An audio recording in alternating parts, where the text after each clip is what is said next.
Sometimes even I see something that I think is silly. And listen, I think console wars are kind of funny, and they can be fun and it can be entertaining. And just like an episode of Jerry Springer or something back in the day, you can always find something that is there to be a little bit humorous or kind of go, oh, that's a good laugh. But there's points to it where it gets kind of silly. And anybody who's watched the Xbox On, the history of Xbox, I really wish PlayStation would do something like that. I love seeing this type of stuff from these companies, right? Like, the history of gaming is so important, and it's so, like, it just really kind of is fun to watch. And when we watch these amazing stories about how these things came to be and how they almost didn't happen, like, all this stuff had to line up just right in order to get what we see now, what we have now. And so when you look at that and you see how, even in my heyday of being a fanboy or whatever, I never ever wanted to see PlayStation go out of business, or PlayStation not exist anymore to fight against Xbox. You need these companies to go against each other. And there was recently an article that I thought was a little bit off base for a lot of reasons, and I wanted to get into it because I feel like it's going to be an interesting topic, and it's going to be a video you don't want to miss, trust me. Hey there everyone, I'm the Crapgamer, and this of course is Crapgamer Reviews, your home for gaming news, opinions, reviews, and much more. You'll probably notice some changes around here, but that shouldn't stop you from giving us a like, and maybe even possibly consider subscribing if you haven't already done so. Thank you so much for choosing to spend some of your free time with me today. It really does mean a lot. Now, obviously, Xbox and PlayStation are going to kind of do their own things, right? Like, that's just going to continue to happen. And the interesting thing here that I wanted to talk about was, like, they do these surveys and things like that, and according to this one, which I've been wanting to talk about for a little while, consumers show a significant preference for PlayStation 5 over Xbox Series X and S, according to DFC Intelligence. Now, this is a little bit of a weird thing. So, according to game industry research firm DFC Intelligence, consumers continue to show significant preference for the PlayStation 5 over Xbox Series X and S. The firm has conducted a detailed survey in October and November that shows that consumers are still leaning heavily towards the PlayStation 5 and Nintendo Switch. Interestingly enough, however, the console panel members in the survey do seem to rate Microsoft's online services and current game library for the Xbox Series higher than PlayStation 5. The results are somewhat surprising given that most aspects consumers rate the system as fairly similar, the research firm writes. The PlayStation 5's main advantage is higher perceived graphics and power versus the higher rated library and online services for Xbox.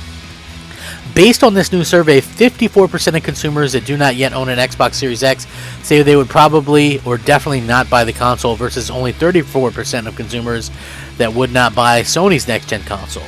When asked among non-Xbox Series X owners in the survey, 26% said that they probably definitely would buy Microsoft's next console, substantially less than the 42% that said they would probably buy a PlayStation 5. As for the Switch, Nintendo's hybrid platform leads the way in consumer perception when it comes to price. 60% of responders already own the system, and 27% of those don't own the Nintendo platform yet have said they intend to buy it.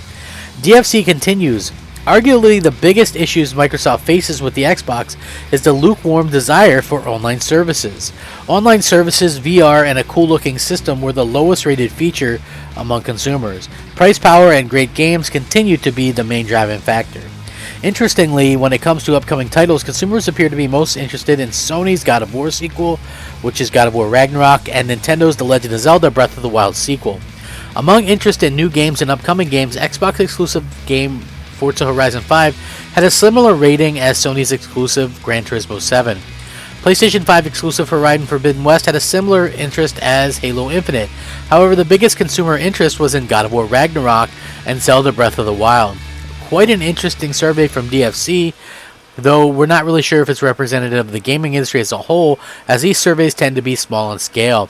Now, back in August of last year, prior to the launch of next-gen consoles, DFC already said it expects the PlayStation 5 will significantly outperform the Xbox Series X in sales. Now, the main thing that I kind of wanted to talk about this is a little bit misleading. Also, I'm not really 100% sure of the rate of people, the number of people that actually went out there and kind of looked at this and was able to take part in this, because that's the thing I think a lot of people have to talk about as well.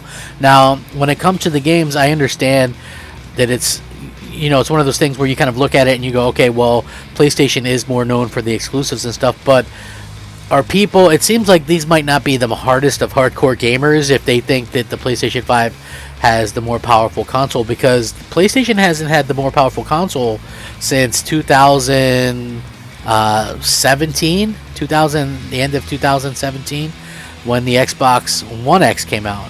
PlayStation has lagged behind in power for almost 5 years now. Now, when I look at things like that, it's like it doesn't really matter, because I do feel like the Xbox Series X and the PlayStation 5 are both very similar in power, and almost very similar in the way that they kind of perform and things like that. But it is interesting to see these things kind of prop up and the way that they've kind of cropped up, and the way that people kind of go about one way or the other. I just happen to believe that Xbox is kind of coming into their own in terms of what they've been able to do with Game Pass and stuff like that. I've even found some very interesting games in Game Pass and stuff like that. So I do think that Microsoft is on the right path for themselves. I just feel like stuff like this kind of just maybe drives the console war a little bit much. And I also think that it's silly to kind of bank everything on a survey that basically had we have no idea about how this kind of came about, and we don't know how many people actually took place in this, but it probably was less than a few thousand or whatever, you know what I mean? So yeah, I do find it to be a little bit interesting. I also find it to be a little bit perplexing that we keep seeing this kind of stuff crop up or whatever, and gamers are talking about it. Like, for me, I love Xbox, I love PlayStation. I think that Xbox has managed to do some nice things over the years. Obviously, I feel like what they're doing with the Game Pass and the exclusives and Bethesda's and all that kind of stuff is a very smart move, a very publicity enticing move. But also you have to look at and understand where people are coming from, and I do kind of think that probably you're going to see a lot of people on the Sony side or prefer what Sony has to offer, just because they've been doing it for so many years, right? Like they've been doing this for a lot of years, and this is something that I think people really kind of wanted to kind of go in and understand, and I just want to say that it makes a lot of sense from that kind of perspective. But for me, I'm looking forward to what both consoles are having to offer, but I do find it a little bit odd now that we're sort of in this space where gamers maybe that aren't in the know or whatever, to take these surveys and then people kind of going off of that. So I did see a lot of people kind of bragging about this, but it's hard to really know where it stands. Like every Xbox Series X that's made is sold out, every PS5 is sold out. We would have a clearer picture if we had unlimited amounts of these things, and I think that's where we're kind of seeing some people's mindsets, at least mine. But I also find that as an owner of both, it is hard to switch time on both. You know what I mean? Like right now is not a huge time for PlayStation in terms of exclusives. Meanwhile, on the Xbox, they have had Forza and Halo, which are two of their biggest franchises, and then obviously more stuff coming out in more stuff coming out on Game Pass. So there's a lot of gaming time that I'm spent over there.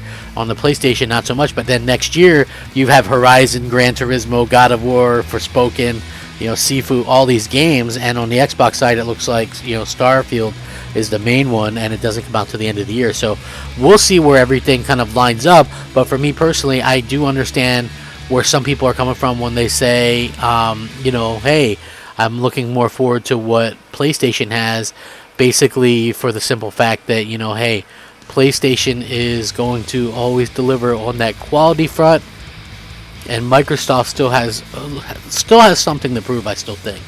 Right? Yes, they've been doing much better with their games and their scores and their reviews and all that kind of stuff on their first-party stuff, which is absolutely great to see. But at the same time, I think we all have to kind of recognize that, it's what you've done over the period of time, not just what you've done, lately or this 1 year or what have you. So I think that that's something that we should kind of keep in mind, and kind of look at and go, hey, you know what, I could definitely see something like this being a game that I would play or whatever, whether it be Xbox or PlayStation. To me, it doesn't really much matter. I'm just happy to kind of be able to game on whatever, because I think that's the important part in all this. But with that being said, I would absolutely love to hear your guys' feedback. If you want to hit me up on like Twitter or Xbox Live or even PSN, I try to respond to everybody. I do get a lot of messages, but at the end of the day, I do try to respond to as many people as I possibly can, and I'm so much appreciative for everything that you guys do. So thank you guys so much. Have a fantastic day. Rack 'em up, fact 'em up, crap gamer 'em up, crap gamer out.